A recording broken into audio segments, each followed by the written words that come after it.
going to talk about conflicts of interest today, which can easily be confused with the traditional burnout talk or compassion fatigue or whatever you want to call it. But I think that's what motivates a lot of family physicians to get off the fee-for-service hamster wheel, is that these are there, whether they realize it or not. Oop. It's got a lag, doesn't it? It does. Okay, so here's the outline. So what I'm going to do is I'm going to cover some examples from the rest of the system, and I picked cardiology. I was debating cardiology or ortho and decided to go with cardiology, so I'm probably going to offend a few cardiologists if they're in the room, but why not? We got some alternatives to fee-for-service. So it's not just DPC. There are other places you can go where you have fewer conflicts of interest and thus more happiness. And then we're going to talk about direct primary care and compare some of the ways that those conflicts of interest can creep back in over time from various people who are coming around to help you, air quotes. So traditional fee-for-service conflicts of interest are, we all know what those are. Insurance companies are dictating care. They're making you overpay for wasteful things. Patients can have the same, can fall right along, especially if they've met their deductible, because then it's just an all-you-can-eat buffet. So nobody's paying attention to price. You've heard that yesterday. So what are some concrete examples of this out of cardiology? Ultimately, if you're ordering a test, is it going to change your management or not? And exercise stress testing is commonly overordered. Baseline EKGs are probably underutilized because they're so easy and affordable. But there are different things here that we could walk through in Q&A as well if people want to do that. But this was my effort at sort of summarizing a lot of these things. And then I've got a curbsider citation down there. Those guys do excellent CME. So really, think hard about a lot of these cardiology screenings that we're doing. And is it really worth the incidentaloma rate? Is it really making the patient live longer? So here's an example. Here's a clear example that has already been discussed this weekend. If somebody's got ischemia and it's stable, is that stent going to make them live any longer? The answer is no. You're giving them $10,000 or $20,000 intervention for chest pain control. And could you have gotten there with a medication that's less than $10 a month? Maybe. But patients don't realize that, and the chest pain's gone, so everybody looks the other way. What if they have multivessel disease? Well, you could talk about cabbage, but the number needed to prevent deaths is not what you might expect it to be. I've got the citation in there as well. So just be aware of these things, and when patients come to you, as a DPC physician, you've got this additional time. And I would argue that even though we can't be an expert in everything, we can use that time to get pretty good. And if this were your mom, and not just your average patient, which ideally you treat all your patients like they're your mom, you better believe you'd do this kind of audit. And you'd look and say, do I really agree with what this person's saying? Do they have a conflict of interest here? Is this going to make you live longer? Did they really explain all the risks? So more about unstable angina.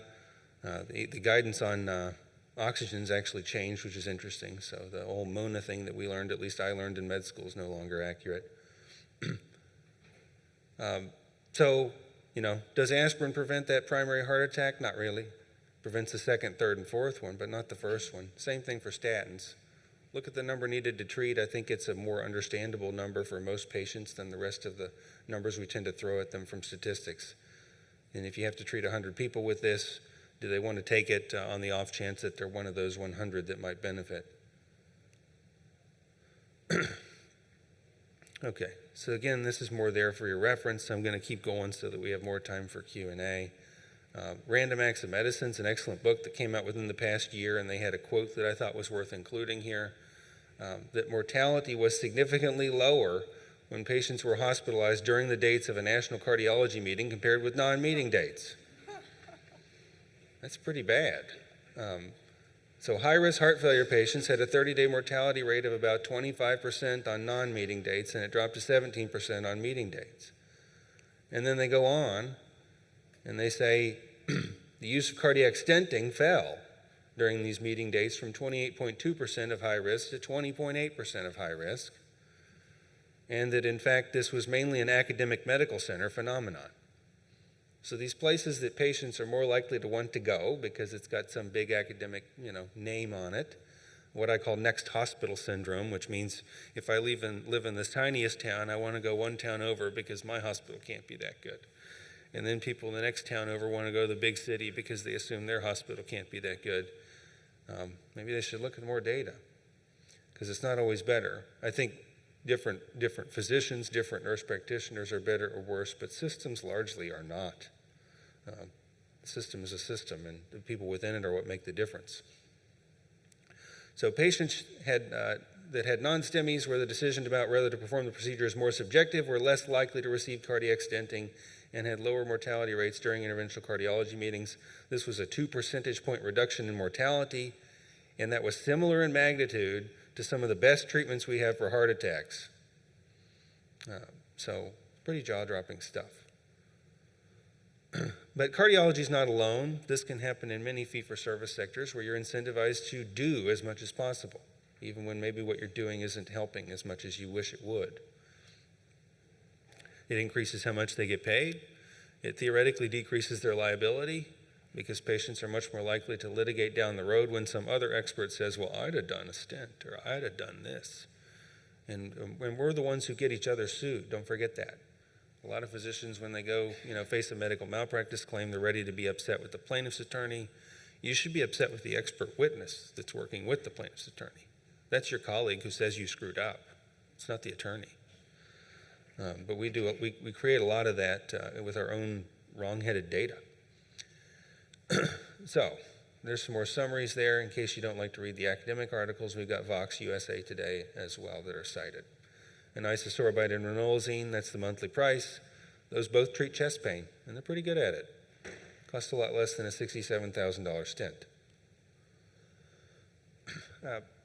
Patients are subject to, and all of us, I'd say, in the room, are subject to what's known as a Veblen good phenomenon, or next hospital syndrome. And what is a Veblen good? It doesn't follow all these laws of economics you've been hearing about all weekend about compete on price and quality. So there they don't. And the easy example in medicine is plastic surgeon. If a plastic surgeon moved to Orlando, where we're at now, and put up a billboard and said, facelifts, only $1,000. The irony is people wouldn't sign up, right? They'd assume this person doesn't know what they're doing if they're only charging $1,000 for a facelift.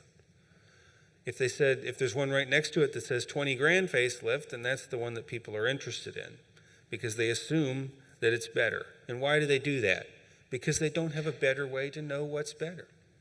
So price becomes an automatic assumption for quality behind it. And so you'll see that in legal services. You'll see that with universities that offer the same thing you would see elsewhere, but because their name is on it, they can charge more. And I think that's a lot of what's going on with the large hospital network systems we see now, where you've got, Mayo or whoever it would be, they got their original operation in Minnesota, and they've got more in Florida, and they've got more in Arizona, and are all these things equivalent? I doubt it. So regulatory reactions to conflict of interest, often overreactions that get in our way, ironically. We're going to talk about several of these examples here. I've gone into detail in prior talks that are recorded that you can find about dispensing in Texas and how silly that is. We'll talk about fee splitting. Corporate practice of medicine ironically gets in the way of people in this room in ways you wouldn't expect if you're trying to have some non-physician help you start your practice, for example. So what happened in Texas? You had a bunch of occupational medicine clinics that were abusing the system for paying for workers' comp injuries and overcharging for medications. And what was the reaction that the pharmacy lobby got passed? Well, you can't dispense anything. They didn't pursue transparent pricing. They didn't pursue an anti-markup law. They just banned it all.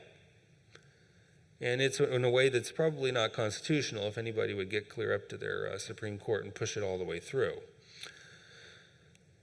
And I should also mention North Dakota is interesting in that they actually have a very strict comparative corporate practice of pharmacy law. If you drive into North Dakota and prescribe a medication for one of your patients, you cannot send it to CVS, Walgreens, Walmart. There are none in the state of North Dakota. Every single pharmacy in North Dakota is a mom and pop pharmacy, and consequently their prices are lower. If you look at dispensing regulations, you'll see that most states let you do it. Some create more of a hassle than others. This is on my website. And I've got each little state linked below there. If you're in a red state, it's really not worth trying. You'd have to get through to your Supreme Court to really get very far there. But the others, it's possible depending on how much regulation you might have and how much you might want to hold your nose. Fee splitting. Can a practice consultant be paid based on how many patients they bring to your practice? No. No, that's, you can't pay them a percentage of your revenue. That's fee splitting with a non-physician. That won't work. Can I compensate patients for referring other patients to the practice? No, don't do that either. You're turning them into brokers. Corporate practice of medicine. Some states have it. Other states have gotten rid of it entirely.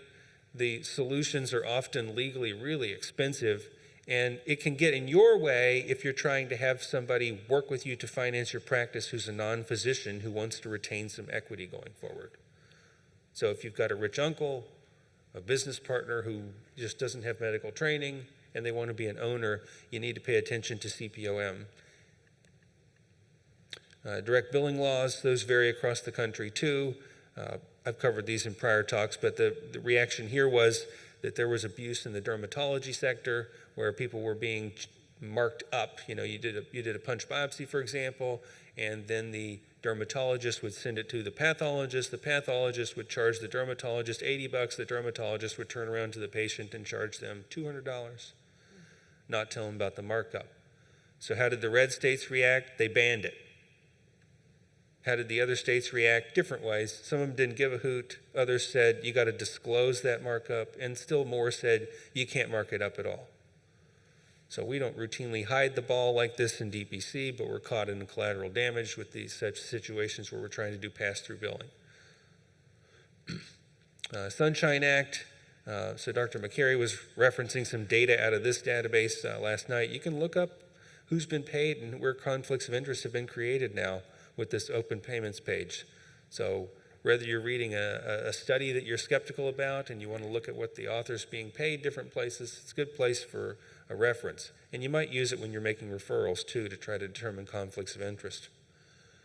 Stark and anti-referral, I'm going to leave this alone unless people have questions because that's an hour talk by itself. It's just me having a slide in here so you're aware of it.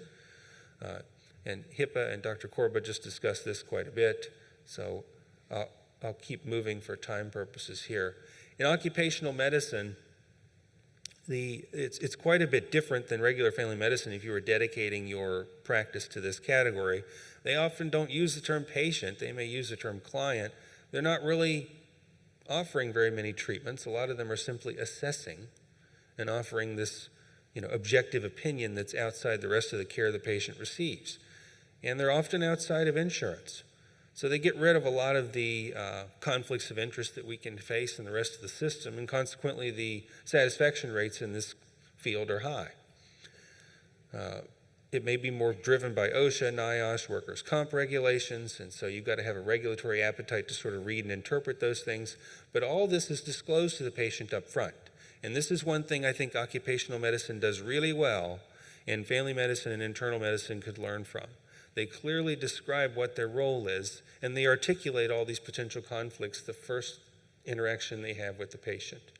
And I'm going to try to summarize these things at the end of the talk, but I think if we do the same thing, even in direct primary care where there are fewer, you'll find that you're not burned out. And that's what happens all too regularly elsewhere in the system. So there are other types of places where you can find capitation. The problem with all of these programs is that these are arranged marriages. And in direct primary care, we have a selected marriage, right? The patient's choosing you, you're choosing the patient. So there's less likely to be disagreement by the nature of how you find each other. But these are all there for your reference. So the PACE program stands for All-Inclusive Care of the Elderly, and you'll have patients that are Medicaid, Medicare, dual eligible, and they're paid a capitated rate. And they basically do all they can in the primary care setting to keep the patient from going to the nursing home. That's the goal for those. So if you've got a geriatric background and you're debating DPC and you're trying to get out of the system, go ahead and look at PACE too. It could be an interesting option. Correctional medicine, happy to talk about that in more detail, but that'll certainly broaden your scope. The utilization management can be quite the frustration there, where a lot of things are denied faster in that setting than they are outside in other healthcare settings. And then Medicare Advantage, the big example there that most DPC groups know about is Iora Healthcare, which has subsequently been bought up, but they did a lot of work with Medicare Advantage also on a capitated basis. And there's lots of different PACE programs all over the country. So what about direct primary care? How do we compare to the rest of the system in terms of conflict of interest? So I mentioned the marriage example already. If you have an unclear scope description when you intake a patient, this could create a conflict of interest.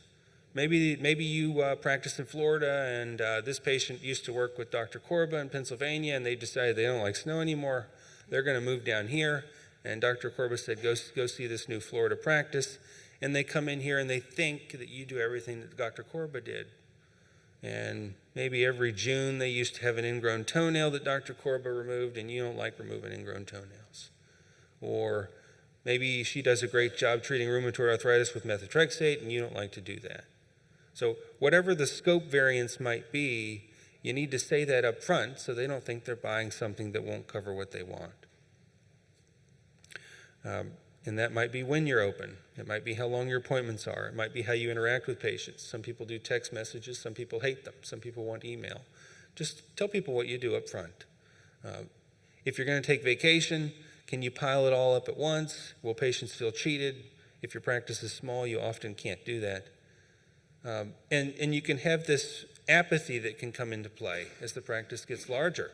You can say, well, I'm almost full anyway. Just let this person go. They're pestering me too much. Are they pestering you too much because they're going to pester everybody they interact with in their entire life and that's their personality disorder? Or are they doing it because we failed to tell them what our scope was and we failed to set those boundaries initially? That can all be a source of burnout. Large employers can create conflicts. They may show up and offer to give you lots of patients, maybe 200 at once. But you got to ask questions to get this right. They may want a discount, and a lot of times I tell people the last thing you want to do is give a large employer a discount if they're going to make a bunch of demands of you that you don't have right now. They may want data that you're not used to turning over. You may have to aggregate it to make sure that you're not breaching HIPAA rules. And maybe that's going to create a new burden for you. Do they have high staff turnover? Because if this group of 200 employees has all worked there 10 years and they're a tight-knit group, that's a lot less work for you than if they have 50% staff turnover every year, because a new patient is much harder than a chronic care patient that you know well. So if you don't ask these questions, you can go into it expecting one thing and get burned. Do they have a low deductible plan? I.e., do they care about price or not? If you're used to discussing price with all your patients and they come in and they say, well, I got a $50 deductible, I don't care about that, then that's going to change your approach. And is your office ready to handle that, or is it going to create more hassles than it's worth because now they're expecting you to navigate this insurance system in ways that you didn't have to do before? Do you want to focus on prevention? Are they going to ask you to do things that are off guidelines? So I'll give you an example. We have firefighters that we treat at one of the offices I'm at in South Carolina, and we're doing PSAs on people in their 20s. That doesn't make clinical sense. But there were promises that were made, and firefighters are indeed at higher risk for a variety of malignancies, including prostate cancer. And you'll see a reaction, not just in the groups that we're working with, but across the country, where they got some guideline that said this is how you can more aggressively treat. Is that a big deal? No, that's just a few dollars. But if you're doing something like that, in other areas it can be quite expensive, and you got to pay attention to when those things are being asked of you. Okay, they're going to ask questions that'll push your knowledge of HIPAA and OSHA for sure. So don't always be ready to give them all the data that they're asking for, at least not in the way they ask for it.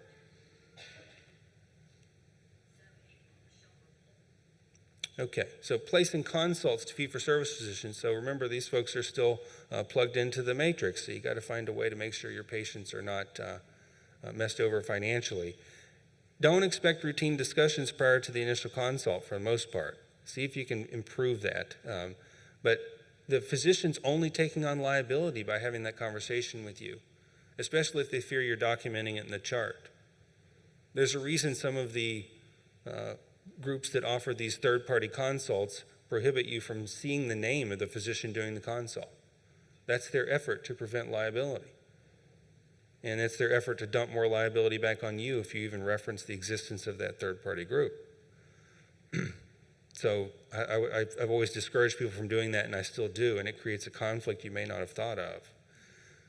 Is the consult that you're having at that other office with a physician, or is it with a nurse practitioner or PA? And does that matter to you? And if it does, you need to state that up front. And so the patient isn't surprised when they get there. If you got a gastroenterology group that will do screening colonoscopies without a preoperative consult, good, use them. If they're requiring a consult for everybody and just marking up bills and delaying things, then try to go around that office.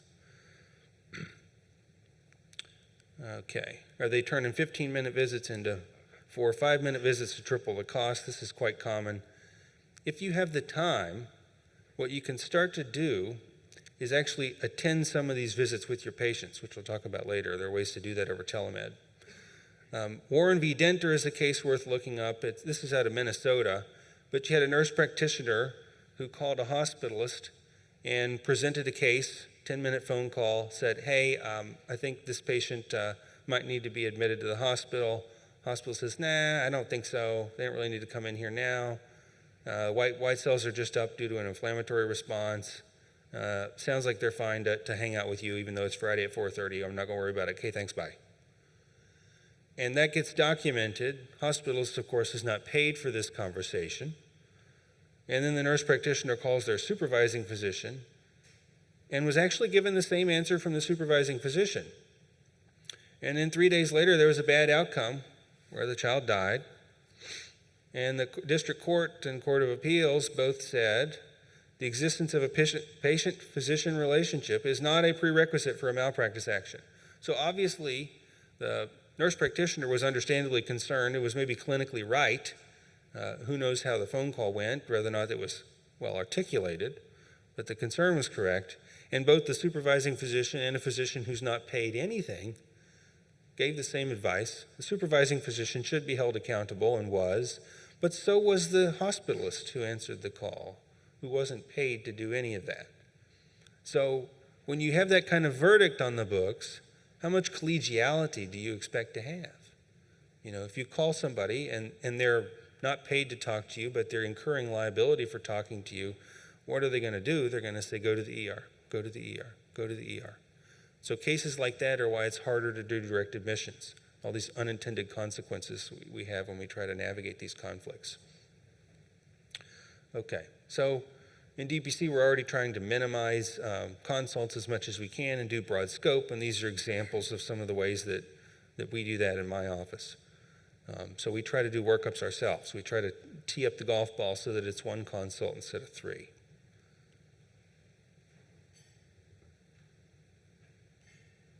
Okay, when can it be done remotely? And this is my effort to summarize some of those things. If it's in green, I think a lot of this stuff is going to become more remote over time. And the more remote the visit, the more you could actually attend it with your patient and make sure your question's answered. I've had patients come into my office who have had a litany of orthopedic complaints, and maybe what we focused on last Wednesday was Mr. Jones' right knee pain and how bad that is, but he's also got some severe left shoulder pain. We send him to ortho to discuss possible knee replacement, and I get back a shoulder consult. Has that ever happened to anybody else? You know, because the first thing the guy mentions when he's in the room is, my left shoulder hurts more this morning. And so that's what the 5 minutes is spent on, and we don't know a dang thing about the knee. So you can try to wrap it up in a bow and give a beautiful note and even hand it to the patient and say, give this to them when you go in the office, but the chance that the specialist reads it might be kind of low because they're seeing 40 patients a day on a hamster wheel. How do you force them to answer your question? Go to the visit with them. Now, obviously, we can't do that physically. It'd be too, cost prohibitive. But if you're doing a telemed visit, it'd be pretty easy to do that together. So for the things in green, you can do those kinds of things. Yellow, maybe. Red, I don't think, unfortunately, we're going to get there. So when you get a good specialist, share it with your DPC colleagues in the area. Make it easier and easier for people to find and use that person. And think about how you're going to escalate care over time. If you get a good relationship and it's a trusting relationship, then this person may give you some free curbside consults because they know they're going to get the patient later on, and you would have made things go smoother. Do they allow you to escalate from asynchronous to live conversation? If they don't or they can't or things were anonymous, then that's not really helping you, is it? Because you might get one consultant say one thing, say they need to be referred, only to refer them to a local person who says something totally different. Okay. So evaluate the quality of your specialist. Ask the patient to rate the consult. Rate the specialist and put this down in your scheduling book and decide if it was worth it. Can you easily reach them? Do they default to perpetual follow-ups and create kind of a utilization management problem for the patient's insurance company? Are they seeing people quickly? Is it affordable? And are they letting you use high tech? So Dr. Korber referenced high tech earlier, but high tech allows your patient to demand cash pay for privacy purposes. Doesn't mean they get a good price, but it means they have to be offered a cash pay price. And the only exceptions to that are in some Medicaid HMOs and apparently in the state of Virginia, where they found a way to screw this up. But that's federal law, and the only thing it will submit to is state law. That's based on the way it was drafted. It will not submit to private contract. So it doesn't matter a hill of beans whether one of the BUCAs has a contract with this hospital that says we're guaranteed the lowest price for an MRI, or you can't give patients a low cash price for this MRI. Bullcrap. Federal law trumps private contract. So rely on high tech. There's a link to that on DPC Frontier. And if you get a hospital that's foolish enough not to do it, tell the patient how to report it. And then they can pay $10,000 and start doing it. So there's the high-tech cash pay for privacy reference. It's section 13405A. Covered entity must agree to the requested restriction unless the disclosure is otherwise required by law and for which healthcare provider has been paid out of pocket in full. This includes things downstream, and this is hard to do, especially in the age of electronic prescribing where you might have a patient want to take this to a pharmacy because by the time they get to the pharmacy, that pharmacy may already be running it through their insurance. So in my electronic prescribing system, there's a section for comments, and I use that section quite frequently. I may use it when the patient's enacting high tech. I may use it when they're doing a GoodRx coupon. I'll copy paste all the stuff from GoodRx into the comments box. That way they can't say they didn't know. Body of the policy with their signature? The request to restrict PHI, that's what you're putting in the comment box? Well, I can't upload a patient's electronic signature in the comment box. What are you putting in the comment box then? I'm putting in there that they're referencing, they're going to use high tech and not to run it through the plan. Okay. So that when the pharmacist sees it on their computer, that's one of the first things they see. Got it. Yep. Do you give the patients the policy to take in the restriction on disclosure? I don't think we utilize that enough in DPC. Yeah, it's just a one paragraph. Yeah. Yeah. Oh, yeah. So and they have to present it every time with every service, apparently. Right? Yep. Yep. Yeah. So it cuts down on people. So if people don't want, if they ever went for insurance, there's no record of not, some of the medical issues that they've had beforehand that they could be rated on. So yeah, this is really hard for large hospital systems because the patient may have 30 visits and the first 30 were done under the plan and number 31 isn't under the plan, it's under high tech, and then numbers 32 through 39 are under the plan. And then later on somebody has a records request because they switched insurance companies. And they've got to be able to segregate record number 31 from all the others and not share that. Yep. Otherwise, it's a violation. Yep. Good luck. So a lot of even the big EMRs aren't designed for this. Right. So what about venture capital? How do they create conflicts of interest? Well, they certainly did in the ER space, and we're going to walk through some examples there. 21,000 venture financings from 2004 to 2014, and that's only gone up. Most of them lose money. And a handful had made a lot of money, and that's why they keep doing it, is they think overall it's a worthwhile gamble. And in healthcare, the interest has increased, just like everywhere else it seems. So $1 trillion in private equity funds across 8,000 transactions over the past decade. And then you got some more data out of Forbes here. Private equity firms acquired 355 physician practices, and in the 4 years that followed, 578 more. Okay. And then they're having a lot of fun with billing. That's what gets their attention is, can we bill more than these guys were? Can we make a buck here in 3 years and flip this? So in emergency medicine, where prices have gone up 400%, hospitals outsource their ERs to venture capital-backed staffing companies. And they get to argue, of course, they don't have to deal with prior auths because everything's essential and emergent and urgent in the emergency room. So they get around all that. So that's why they look at this as a fun space to be in. And patients typically go to the nearest facility, whether it's in-network or not. So you don't have a lot of choice here in a lot of places. And they don't know where they should go anyway. They haven't done research ahead of time. And you've got a patient who's having chest pain. They're not going to ask a lot of questions. They're not going to Google the cheapest place to treat their chest pain. And when they get to the ER, they're going to sign whatever paperwork the ER gives them, which, by the way, means it's unenforceable because it's signed under duress.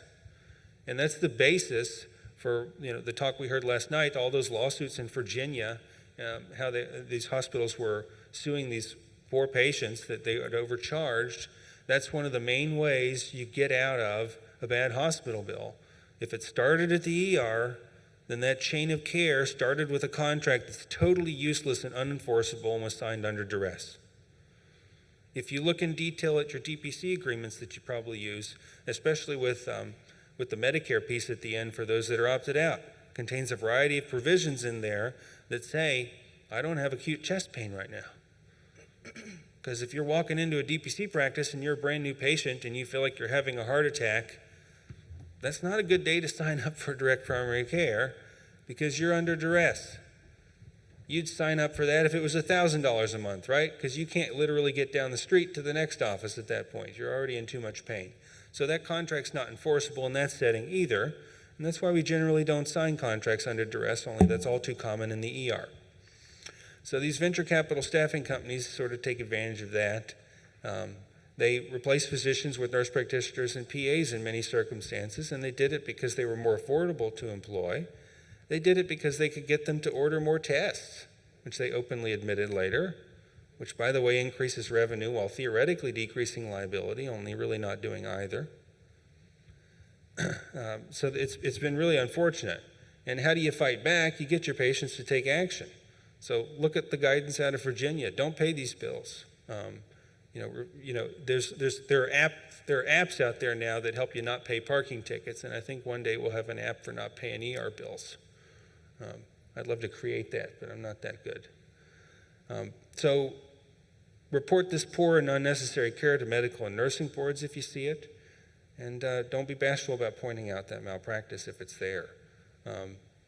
Team Health is one example, and Vision Healthcare is another, that were bought by private equity firms and subsequently had less physician satisfaction after the fact.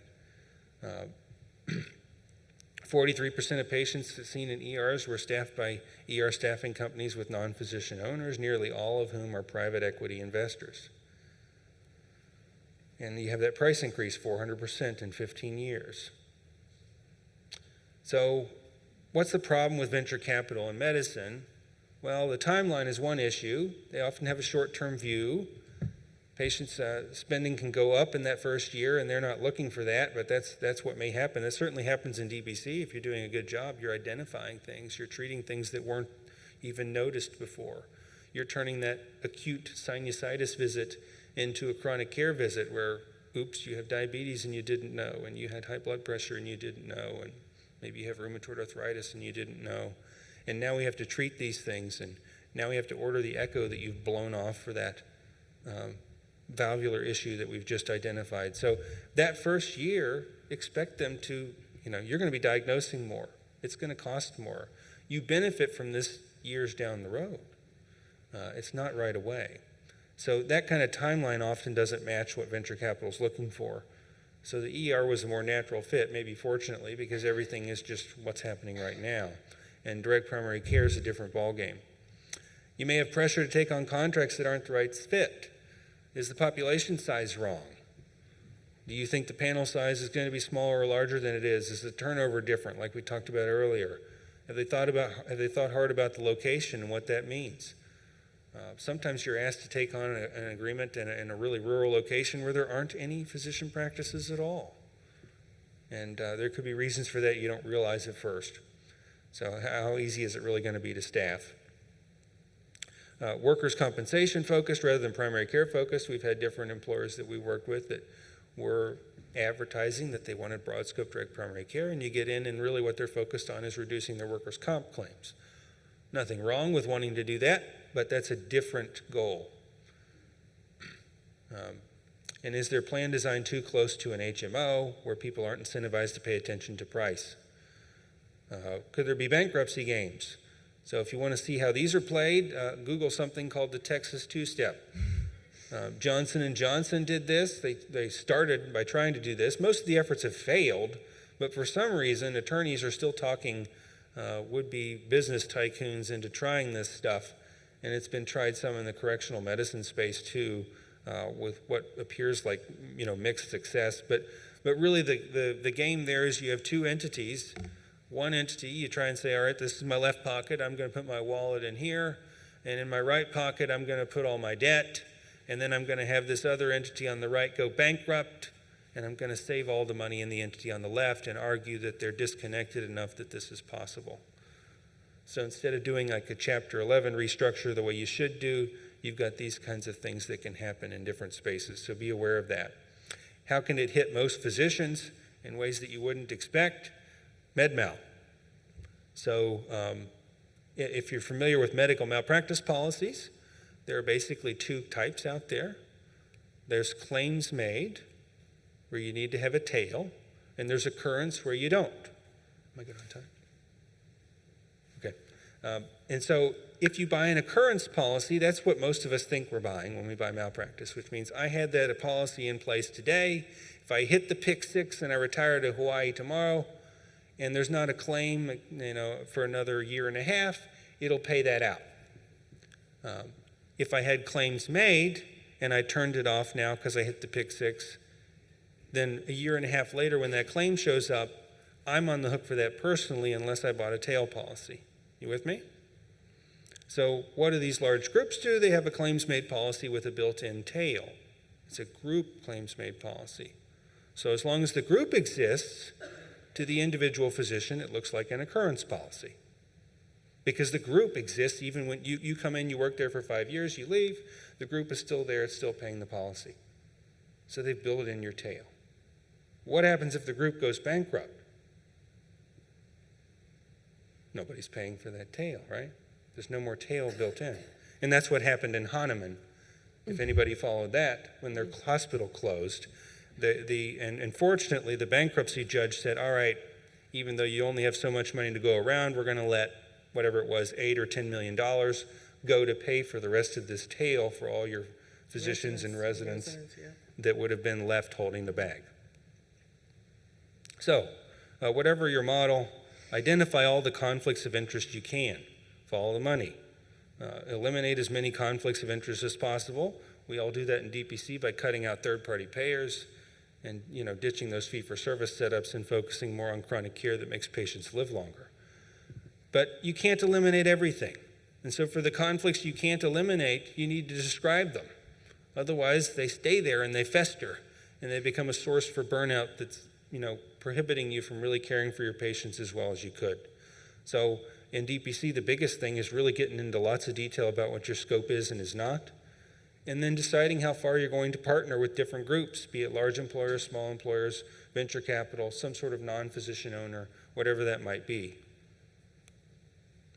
And I'll leave you with that quote, and hopefully we've got some time for questions.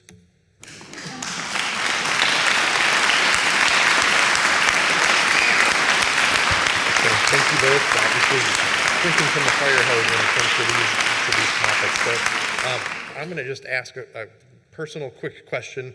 I don't want to take their time, but so you mentioned signing under duress. This is something that comes up in my office sort of all the time, is that, how do you deal with the new patient that is establishing as a sick visit? So you mentioned the sort of extreme as a chest pain, but my question is, where do you split the baby in terms of what's duress? Because somebody comes in and they've got a splitting headache, or somebody's coming in and they have a sinus infection. Can you really have them sign? Because we have them sign a 1-year contract. Yeah. Can you really expect somebody to sign a 1-year contract, or we can't see you? That to me always appears as if we're having somebody sign under duress. And so I appreciate your brief thoughts on that. It's not an area that's well litigated to the level of detail you might want, but I guess my quick answer to you would be, if you start to work your way through that visit and find yourself wanting to refer the patient to the ER, then the agreement's probably not enforceable.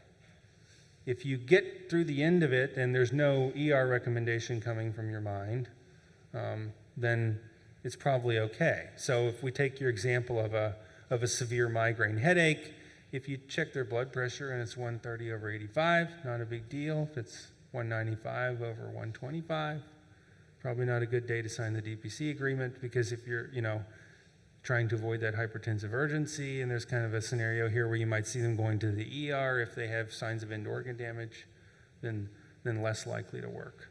Okay. So this microphone over here. Hi there.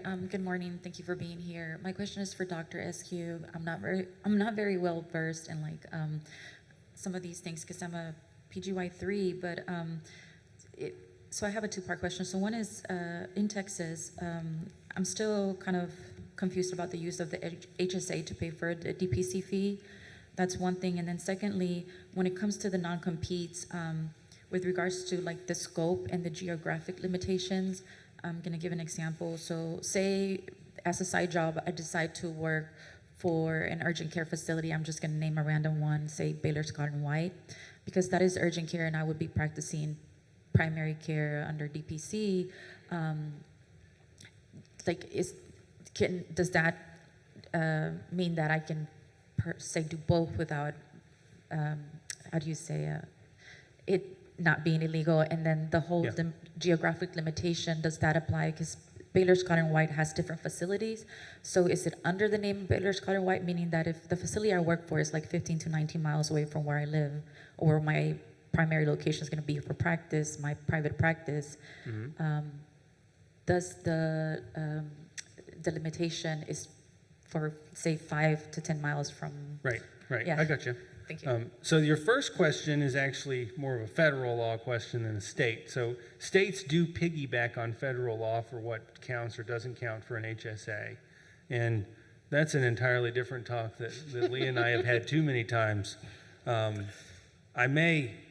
I could get into that here, but I really don't want to because I'm so tired of it. But briefly, I will say that you're talking about 223C and 213D of the tax code. 213D was kind of fixed by some efforts from the prior Trump administration, and that's all you look to with FSAs and HRAs. HSAs also look at 223C, and that's where the IRS has been a stick in the mud. They don't want to litigate because I think they know they would lose, but they like that uncertainty out there. And states are going to tend to defer to the feds. So most DPC practices simply don't really say one way or the other. They don't make a tax position. And then patients make their own determination. Most of them decide they want to use that after they talk to their accountant, because that's what a rational accountant would say. This is healthcare.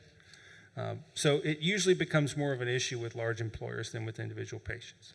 Okay, so And that would follow defer with I'm going to Texas. apologize. We have time for one more question because we do have a really tight timeline. So finish your thoughts here. I got to take one here, and I With the apologize for you. non-compete, that's state specific, and I can just ask me later, and I can tell you more about that. But And if our next panelists can start making their way up to the front, please. Yes, go ahead. Okay, so am I liable if the parents doesn't want to vaccinate their kids?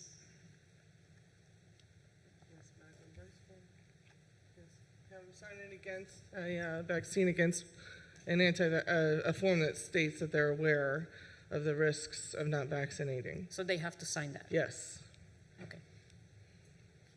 Okay, we actually, did you have another question? Did you, it looks like you had a list there. Is there one more on that list? Oh, yeah, there are 4. One more. So should I have contracts with the facilities for better pricing for my patients? Contracts with what? With the facilities like imaging and contracts with them for transparent pricing? Is that yeah, the question? so they can give me better pricing for my patients. If they want it, I guess you could do that. Most of the time, you don't need it. They usually just send us an updated Yeah. list every year. Yeah. If they feel like somehow that gives them cover from an insurance company, fine. But we generally don't do that. Yeah, and we have lists of prices. We usually don't have contracts with these folks. We actually have like a written agreement with some physical therapists where they just list their prices, but it's nothing concrete. And as another example, if you go on like the websites with the transparency rule, you can look up the cash prices with most of the hospital systems, so you don't really need to contract with them because that's just public knowledge. So, yeah, sorry. So, thanks to our panel.